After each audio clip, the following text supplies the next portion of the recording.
بسم اللہ الرحمن الرحیم والصلاة والسلام علی سید المرسلین والحمد للہ رب العالمین۔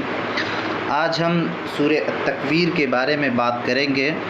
اس صورت میں قیامت جب برپا ہوگی تو کس طریقے کے واقعات پیش آئیں گے، کس طریقے کی نشانیاں سامنے آئیں گی، دنیا میں اس یونیورس میں کیا چینجز واقع ہوں گے، ان ساری چیزوں کے بارے میں بات ہوگی۔ اس کے ساتھ ساتھ یہ بھی بات ہوگی کہ اس وقت انسان کس طریقے سے زندہ کیے جائیں گے، پھر قیامت جب برپا ہوگی، جب محشر قائم ہوگا تو کس طریقے کے سوال کیے جائیں گے۔ اس صورت میں خاص طور سے یہ سوال پوچھا جائے گا کہ بچیوں کو، زندہ لڑکیوں کو جو عرب کے لوگ اس وقت درگور کر دیتے تھے، انہیں قتل کر دیتے تھے، تو ان کا سوال کس طریقے سے سختی کے ساتھ کیا جائے گا، اس کے بارے میں بھی بات ہوگی۔ اور اب جو لوگ بچیوں کو، لڑکیوں کو زندہ درگور کر دیتے ہیں، ان کے بارے میں بھی بات ہوگی۔ اس کے علاوہ یہ بھی بات ہوگی کہ اسلام نے لڑکیوں کو، بچیوں کو کیا مقام دیا ہے، ان کو کس طریقے سے عزت افزائی کی ہے، عورتوں کو کن طریقے کے رائٹس دیے ہیں، حقوق دیے ہیں، ان ساری چیزوں پر بات ہوگی۔ آج ہم خاص طور سے 1 آیت سے لے کے 9 آیت تک بات کریں گے، اور اس میں جو موضوع، جو ٹاپکس آئیں گے ان پر بھی ہم بات کریں گے۔ آئیے ہم شروع کرتے ہیں۔ اعوذ باللہ من الشیطان الرجیم، بسم اللہ الرحمن الرحیم۔ اذا الشمس کورت، یہاں پر وہ منظر بیان کیا جا رہا ہے کہ جب قیامت برپا ہوگی، یعنی کہ جب قیامت برپا ہوگی تو کیا کیا ہوگا اس کے بارے میں بتایا جانا شروع ہو رہا ہے کہ اذا الشمس، الشمس کہتے ہیں سورج کو، اذا کہتے ہیں جب، یعنی قیامت برپا ہونے کے وقت۔ الشمس سورج، کورت کہتے ہیں کسی چیز کو لپیٹ دیا جانا، اس کو کورا کہتے ہیں، یعنی جس طریقے سے پگڑی یا عمامہ کو سر پہ لپیٹ دیا جاتا ہے، جب سر پہ لپیٹا جاتا ہے تو سر اس کے ذریعے ڈھک جاتا ہے، اسی طریقے سے سورج کو چاروں طرف سے لپیٹ دیا جائے گا کسی چیز میں۔ تو جب سورج کو لپیٹ دیا جائے گا تو سورج کی جو روشنی ہمیں دکھائی پڑتی ہے وہ ختم ہو جائے گی۔ اب اس کا ترجمہ یہ ہو جائے گا، اس کا مطلب یہ ہو جائے گا کہ جب سورج کو لپیٹ دیا جائے گا، اب اس کا مطلب یہ ہو گیا کہ جب سورج کی روشنی سلب کر لی جائے گی، جب سورج کی روشنی چھین لی جائے گی، جب سورج کی روشنی ختم کر دی جائے گی، یہ مطلب ہوا۔ وَإِذَا النُّجُومُ انْكَدَرَتْ، النجوم نجم کی جمع، جس کا مطلب ہوتا ہے تارا، اور انقدرہ کہتے ہیں کسی چیز کا ٹوٹ ٹوٹ کر گر جانا، الگ ہو جانا، بکھر جانا۔ اب اس کا ترجمہ ہوا کہ جب تارے بکھر جائیں گے، یعنی کہ جب ستارے ٹوٹ ٹوٹ کر گر جائیں گے، جب ٹوٹ ٹوٹ کر گر جائیں گے تو اس کا مطلب یہ ہوگا کہ روشنی ختم ہو جائے گی۔ وَإِذَا الْجِبَالُ سُيِّرَتْ، الجبل کی جمع جبال ہے، جس کا مطلب ہوتا ہے پہاڑ، یعنی ماؤنٹین، اور سیرہ کا مطلب ہوتا ہے کسی چیز کو چلا دیا جانا، کسی چیز کو چلا دینا۔ سارا یسیرو کا مطلب ہوتا ہے چلنا، اور اسی سے صیغہ مجہول ہے جس کا مطلب چلا دیا جانا۔ اب اس کا ترجمہ یہ ہوگا کہ جب پہاڑ چلائے جائیں گے، کیسے چلائے جائیں گے؟ بتایا جاتا ہے کہ جو پہاڑ جو ہوں گے، جس طریقے سے آسمان میں بادل چلتے ہیں، اسی طریقے سے پہاڑ چلنے لگیں گے، یعنی وہ اپنی زمین سے جو ان کی جگہ ہے وہ اپنی جگہ چھوڑ دیں گے، وہ چلنے لگیں گے جس طریقے سے بادل چلتے ہیں۔ آپ سوچ لیجئے کتنا ہولناک منظر ہوگا، کتنا خطرناک منظر ہوگا کہ پہاڑ اپنی جگہ چھوڑ دیں گے، سورج سے اس کی روشنی ختم ہو جائے گی، ستارے ٹوٹ ٹوٹ کر گرنے لگیں گے، تو یہ ہولناک منظر واقع ہوگا قیامت کے وقت۔ اس کے بعد بتایا جا رہا ہے کہ وَإِذَا الْعِشَارُ عُطِّلَتْ، اور جب اشار کہتے ہیں 10 ماہ کی، یعنی جس کے 10 مہینے مکمل ہو گئے ہوں پریگنینسی کے، اس اونٹنی کو کہتے ہیں الاشار۔ اور عطلہ کہتے ہیں، یہ تعطیل سے ہے کسی چیز کو چھوڑ دینا، کسی چیز سے علیحدگی اختیار کر لینا ہے، کسی چیز کو گیو اپ کر دینا، اس کو عطلہ کہتے ہیں۔ اب اس کا مطلب یہ ہو گیا کہ جب 10 مہینے کی حاملہ اونٹنیاں اپنے حال پر چھوڑ دی جائیں گی، آپ سمجھ سکتے ہیں کہ عربوں کے نزدیک سب سے زیادہ قیمتی چیز، سب سے زیادہ محبوب چیز اونٹنیاں ہوتی تھیں، اور وہ اونٹنیاں جو پریگننٹ ہوتی تھیں، جو حاملہ ہوتی تھیں، وہ ان کے نزدیک اور زیادہ جو ہے محبوب ہو جاتی تھی، ان کی کیئر، ان کی دیکھ بھال وہ اور زیادہ کرنے لگتے تھے، کیونکہ ان سے جو ہے بچہ ہونے والا ہوتا تھا، اور وہی اونٹنیاں جو ہے، وہی بچے جو ہے ان کے لیے جو ہے ٹرانسپورٹ کا کام کرتے تھے، ان کے لیے جو ہے سواری کا کام کرتے تھے، اس لیے ان کے لیے بہت زیادہ محبوب ہوتی تھی۔ لیکن جب قیامت برپا ہوگی تو ایسی محبوب، ایسی پسندیدہ، ایسی قیمتی چیز بھی جو ہے ان کی نگاہوں سے جو ہے الگ ہو جائے گی، وہ ان کو چھوڑ دیں گے۔ جو لوگ ہوں گے وہ اپنے محبوب چیز کو، اپنی پسندیدہ چیز کو چھوڑ کے الگ ہو جائیں گے، وہ اپنے نفس کے بارے میں خیال کرنے لگیں، اپنے بارے میں خیال کرنے لگیں گے کہ میرا کیا ہوگا، میرا کیا ہوگا۔ اس طریقے کا منظر سامنے آ جائے گا قیامت جب برپا ہوگی۔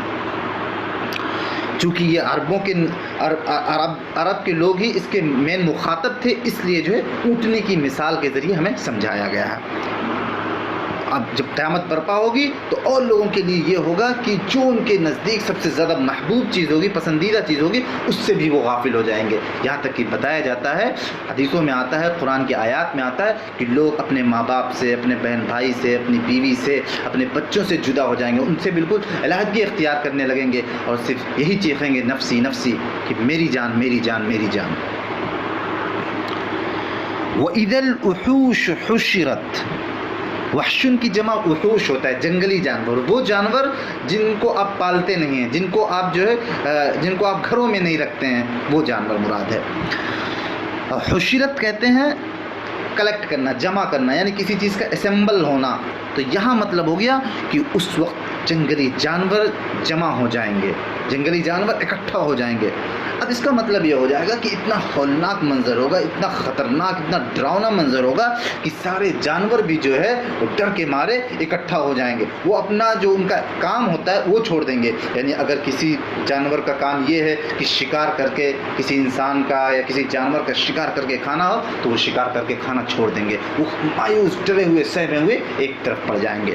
دوسرا مطلب یہ ہوا کہ جب قیامت برپا ہوگی تو ہر قسم کے جانوروں کو بھی اکٹھا کیا جائے گا، ان کے بھی فیصلے ہوں گے، یعنی انہوں نے اپنی زندگی میں کیا کیا ہوگا تو ان کے بھی فیصلے ہوں گے۔ تو اس کے ذریعے یہ بتایا جا رہا ہے کہ جب جانوروں کو اکٹھا کیا جائے گا، ان کو جو ہے ان کے فیصلے ہونے ہیں، تو انسانوں کے تو بدرجہ اولا ہونے ہوں گے، یعنی انسانوں کے تو ضرور ہوں گے، یہ بتایا جانے کی کوشش کی جا رہی ہے۔ وَإِذَا الْبِحَارُ سُجِّرَتْ، بحرن کی جمع بحار، جس کا مطلب ہوتا ہے سمندر، سجرت بھڑکا دیا جانا۔ اب اس کا مطلب جو ہوتا ہے یہ ہے کہ جب سمندر جو ہے بھڑکا دیے جائیں گے، کیا بھڑکا دیا جائے گا؟ کہا جاتا ہے کہ سمندر میں آگ لگا دی جائے گی۔ اب وہ کس طریقے سے لگائی جائے گی، کیا منظر ہوگا، اللہ تعالیٰ زیادہ بہتر جانتا ہے۔ دوسرا مطلب یہ بھی بیان کیا گیا ہے کہ جب سمندر کو، اس کے پانی، سمندر کا جو پانی ہوگا اس کو خشک کر دیا جائے گا۔ سجیرہ کا جو اصل مطلب ہوتا ہے کہ کوئی تنور ہوتا ہے جس میں روٹی پکتی ہے، وہ تنور میں جو ہے جو آگ کو بھڑکا دینے کو سجیرہ کہتے ہیں، یعنی سمندر میں جو ہے اس کو خشک کر دیا جائے گا اور اس کو جو ہے اس میں آگ بھڑکا دی جائے گی۔ یا یہ بھی ہو سکتا ہے کہ پانی جو اپنی اصل حیت میں اس کو بدل کر اس میں آگ بھڑکا دی جائے گی، یا جو یہ بھی مطلب ہو سکتا ہے کہ سمندر کے نیچے جو آگ کی جو سطحیں ہیں وہ سطحیں الٹ پلٹ کر دی جائیں گی، تو اس میں جو ہے سمندر جو ہے اس سمندر بھڑکا دیے جانے کا مفہوم آ جائے گا۔ پھر کہا جائے گا کہ وَإِذَا النُّفُوسُ زُوِّجَتْ۔ اب یہاں پر جو قیامت کا جو دوسرا منظر ہوگا، یعنی یہ جو قیامت جب برپا ہوگی تو اس طریقے کی نشانیاں آئیں گی، یعنی سورج کی روشنی چھن جائے گی، تارے ٹوٹنے لگیں گے، پہاڑ اپنی جگہ چھوڑ دیں گے، سمندر میں خشکی آ جائے گی، آگ لگ جائے گی، یہ جب ہوں گے اس کے بعد کہا جا رہا ہے کہ اب جو ہے انسان، جو ڈیڈ باڈیز ہوں گی، جو مدفون لوگ ہوں گے، وہ جو ہے زندہ کیے جائیں گے۔ نفوس کا یہاں جو مطلب ہے وہ انسان ہے، ٹھیک ہے، اور زوجہ کا مطلب ہے کہ ان کے زوجہ کسی چیز کو ڈبل کر دیا جانا، کسی چیز کو کسی چیز کے ساتھ جوڑ دینے کو زوجہ کہتے ہیں۔ اسی لیے زوجہ بھی جو ہے کپل کے معنی میں آتا ہے کہ ایک مرد اور ایک عورت کو ملا دیا جاتا ہے۔ اب یہاں اس کا مطلب یہ ہو گیا کہ جب ان کے باڈیز میں، ان کے جسم میں روح کو ملا دیا جائے گا، روح ڈال دی جائے گی۔ اس کا مطلب یہ ہو گیا کہ جب انہیں جو ہے دوبارہ زندہ کر دیا جائے گا، یہ مطلب۔ اب ایک بہت اہم مسئلہ آنے والا ہے کہ وَإِذَا الْمَوْعُودَةُ سُئِلَتْ۔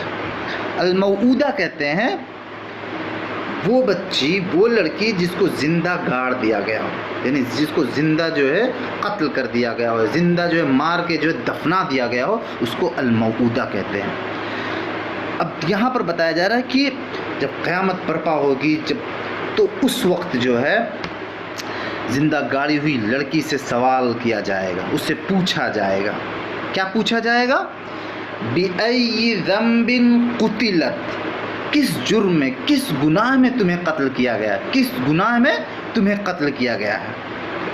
اب اس آیت کے ذریعے، یعنی وَإِذَا الْمَوْعُودَةُ سُئِلَتْ اور بِأَيِّ ذَنبٍ قُتِلَتْ کے ذریعے یہ اشارہ دے دیا گیا کہ قیامت ضرور بھی ضرور برپا ہوگی، دوبارہ ضرور بھی ضرور لوگ زندہ کیے جائیں گے، جزا و سزا کا دن ضرور مقرر ہوگا۔ وہ یوں کہ آخر جو اس بچی پر جو جرم کیا گیا ہے، جو اس کو مارا گیا ہے، جو اس پر ظلم کیا گیا ہے، آخر اس کا حساب کتاب تو ہونا ہے نا۔ آخر اس کو تو جو اس پر ظلم کیا گیا، جرم کیا گیا ہے، اس کو تو آخر جو ہے حساب کتاب ہونا ہے کہ نہیں ہونا ہے۔ اس لیے حساب و کتاب ضرور بھی ضرور ہوگا، اس پر انصاف ضرور بھی ضرور ہوگا، اور انصاف کا تقاضا یہ ہے کہ دوبارہ انسانوں کو زندہ کیا جائے گا اور اس کے مطابق فیصلہ کیا جائے گا۔ اب یہ زندہ گاڑ دیے جانے کا کیا ایشو ہے، کیا مطلب ہے؟ اس کا مطلب یہ ہے کہ آپ جو ہے اس دور میں جائیے جب اسلام جو ہے، جب قرآن نازل ہو رہا تھا، وہ اس دور میں ماحول ایسا تھا کہ عرب کے لوگ، عرب جو جاہلیت میں جی رہے تھے، وہ لوگ اپنی بچیوں کو زندہ درگور کر دیتے تھے۔ یعنی جب ان کے گھر میں لڑکی پیدا ہوتی تھی تو اس کو قتل کر دیتے تھے، لڑکا پیدا ہوتا تھا تو اسے چھوڑ دیتے تھے، اسے جلاتے تھے۔ ایسا کیوں کرتے تھے؟ ان کے کیا فیکٹرز تھے، اس کے بارے میں ہم جاننے کی کوشش کرتے ہیں۔ اگر آپ جنرلائز کر کے دیکھیں تو اس کے 3 فیکٹرز تھے، اس کے 3 وجوہات تھیں جن کی وجہ سے جو ہے وہ زندہ بچیوں کو قتل کر دیتے تھے۔ سب سے پہلی وجہ یہ تھی کہ وہ یہ سمجھتے تھے کہ ان کو پالنا پوسنا پڑے گا، ان کو کھلانا پلانا پڑے گا، اور رزق کی کمی ہے، اس لیے جو ہے وہ قتل کر دیتے تھے۔ تو اللہ تعالیٰ نے کہہ دیا، صاف صاف کہہ دیا کہ وَلَا تَقْتُلُوا أَوْلَادَكُمْ خَشْيَةَ إِمْلَاقٍ، یعنی روزی روٹی کی قلت کی وجہ سے بچیوں کو قتل نہیں کر سکتے، اپنی اولاد کو قتل نہیں کر سکتے۔ اللہ تعالیٰ تمہیں بھی کھلاتا ہے، تمہاری بچیوں کو بھی کھلائے گا، اس لیے تم انہیں ان بنیاد پر کہ روزی روٹی میں کمی ہوگی، کیسے میں اسے کھلا پاؤں گا، کیسے میں اسے جلا پاؤں گا، اس لیے اگر قتل کرتے تھے تو اللہ تعالیٰ نے سختی سے منع کر دیا۔ یہ جو عرب میں یہ جو ایک خرابی پائی جاتی تھی کہ رزق کی کمی کی وجہ سے، رزق کے ڈر کی وجہ سے وہ قتل کر دیتے تھے، اس کو اللہ تعالیٰ نے سختی سے منع کیا۔ دوسری جو وجہ تھی وہ یہ تھی کہ وہ بچیوں کی پیدائش کو عار سمجھتے تھے، ذلت سمجھتے تھے۔ وہ ذلت اس لیے سمجھتے تھے کہ چونکہ عرب کے ماحول میں ایسا ہوتا تھا کہ ایک قبیلہ دوسرے قبیلے کو جو ہے ہمیشہ لڑنے پر اتارو رہتا تھا، یا ہمیشہ جو ہے وہاں کیوس رہتا تھا، وہاں ہمیشہ فساد برپا ہونے کا ڈر رہتا تھا۔ تو لڑکیاں جو ہے وہ یہ سمجھتے تھے کہ لڑکیاں ہمارے لیے بوجھ بن جائیں گی، ہم چاہے جائے کہ وہ دفاع میں کچھ کام کریں، ڈیفنس میں کچھ کام کریں، وہ ہمارے لیے بوجھ بن جائیں گی، اس لیے یہ کرتے تھے جب لڑکیاں پیدا ہوتی تھی تو انہیں قتل کر دیتے تھے۔ جو تیسری وجہ ہے وہ یہ ہے کہ جب لڑکیاں پیدا ہوں گی، بڑھیں گی، رہیں گی، تو معاملہ یہ ہوگا کہ وہ جب بڑی ہو جائیں گی، اگر حملہ ہوا تو انہیں جو ہے غلام بنا دیا جائے گا، انہیں باندھی بنا کے جو ہے لوگ لے کے چلے جائیں گے، اس وجہ سے جو ہے وہ قتل کر دیتے تھے۔ لیکن جب اسلام آیا تو اسلام نے جو ہے ان ساری وجوہات کو نکارا اور کہا کہ کسی بھی بچی کو قتل نہیں کیا جا سکتا ان بنیادوں کی بنیاد پر۔ ہر انسان کا، ہر نفس کا یہ حق ہے کہ وہ اپنی زندگی گزارے. یہ اور ان کے دلوں سے یہ بات نکال دی کہ رزق جو ہے، رزق کی کمی نہیں ہے، رزق خود اللہ تعالیٰ تمہیں بھی دیتا ہے، ان بچیوں کو بھی دے گا. لیکن اسلام نے جو ٹرانسفارمیشن لایا، جو ان میں بدلاؤ لائے، وہ بہت ہی اہم ہے. آپ دیکھ لیجئے کہ عرب کے لوگ اس وقت اخلاقی اعتبار سے، مورالٹی کے اعتبار سے کس سطحی زندگی پہ آ گئے تھے کہ وہ اپنی بچیوں کو قتل کر دیتے تھے. مطلب ایک انسان اپنے بچوں کو قتل کرنے پر آ جائے، اس طریقے کا ماحول، اس طریقے کا اخلاقی بگاڑ وہاں پیدا ہو چکا تھا. اس وقت اسلام آیا اور اسلام نے جو ہے ان لوگوں کے اندر اخلاقی طور پر یہ تبدیلی لائی کہ ان لوگوں کے اندر یہ احساس ہونے لگا کہ نہیں، ان بچیوں کا قتل نہیں کیا جانا چاہیے. اسلام نے جو ہے ان بچیوں کے قتل پر ممانعت کی اور ساتھ ساتھ میں جو ہے بچیوں کی پرورش، بچیوں کی تعلیم، بچیوں کی جو ہے دیکھ ریکھ، بچیوں کے حقوق طے کیے اور یہ بتایا کہ بچیاں بھی بچوں کی طرح برابر درجے میں ہیں، بلکہ جو ہے ان کو فضیلت، بعض دفعہ ان کو فضیلت دی. اور فضیلت میں اللہ تعالیٰ نے جو ہے جو انعامات نوازے ہیں، جو ان کی فضیلت میں جو ہے جو والدین کے لیے جو بھلائیاں رکھی ہیں، جو نیکیاں رکھی ہیں، جو انعامات رکھے، وہ بہت اہم ہیں. آئیے ہم کچھ احادیث کے ذریعے ان چیزوں کو جاننے کی کوشش کریں کہ اللہ تعالیٰ نے لڑکیوں کو پالنے، لڑکیوں کی پرورش کرنے، لڑکیوں کی تعلیم دینے، لڑکیوں پر شفقت کرنے پر کیا کیا انعامات سے نوازا ہے. ہم چند احادیث کے ذریعے اس چیز کو بتاتے ہیں کہ اسلام نے لڑکیوں کو کیا مقام دیا، کیا درجہ دیا ہے، جو اس آیت کے ضمن میں بہت ہی اہم ہے. سب سے پہلی احادیث یہ ہے کہ بخاری و مسلم کی روایت ہے کہ جو شخص ان لڑکیوں کی پیدائش سے آزمائش میں ڈالا جائے، یعنی کہ اگر لڑکی پیدا ہو جائے اور وہ لڑکیوں کی پرورش کرنے میں کوئی کسی بھی طریقے کی اس کو آزمائش میں مبتلا ہونا پڑے، کسی طرح کا اس کا امتحان پڑ جائے، کسی طریقے کا جو ہے اس کے ساتھ جو ہے مصیبت کا معاملہ آ جائے یا اس کا ٹیسٹ ہونا شروع ہو جائے، تو وہ شخص جو ہے وہ ٹیسٹ اس طریقے سے پاس کر لے کہ وہ ان سے نیک سلوک کرے، تو یہ اس کے لیے جہنم کی آگ سے بچاؤ کا ذریعہ بنیں گے. یعنی اللہ تعالیٰ نے نیک سلوکی کرنے پر، یعنی بچیوں کے ساتھ نیک سلوکی کرنے پر جنت دے رہا ہے. آپ سمجھ سکتے ہیں کہ اتنا بڑا انعام جو ہے اللہ تعالیٰ بہت کم ہی چیزوں پر دیتا ہے کہ وہ جنت میں دے دے. یعنی آپ سوچ سکتے ہیں اگر ایک ایمان والا شخص ہو اور وہ اپنی بچیوں کو اچھی طریقے سے نیک سلوک کے ساتھ برتاؤ کرے تو اللہ تعالیٰ اسے جنت دے دے گا. ایک دوسری حدیث میں ہے کہ جس نے 2 لڑکیوں کی پرورش کیا یہاں تک کہ وہ بالغ ہو گئیں تو قیامت کے روز میرے ساتھ وہ اس طرح آئے گا. یہ فرما کر حضور صلی اللہ علیہ وسلم نے اپنی انگلیوں کو جوڑ کر بتایا، یعنی کہ وہ حضور صلی اللہ علیہ وسلم کے بالکل قریب چلے گا، یعنی جو ہے وہ جنت میں جائے گا اور جو ہے آپ صلی اللہ علیہ وسلم کے بہت قریب ہوگا، بہت زیادہ محبوب بن جائے گا. آپ سمجھ سکتے ہیں کہ 2 لڑکیوں کی پرورش کے جو ہے کیا ثواب ہے.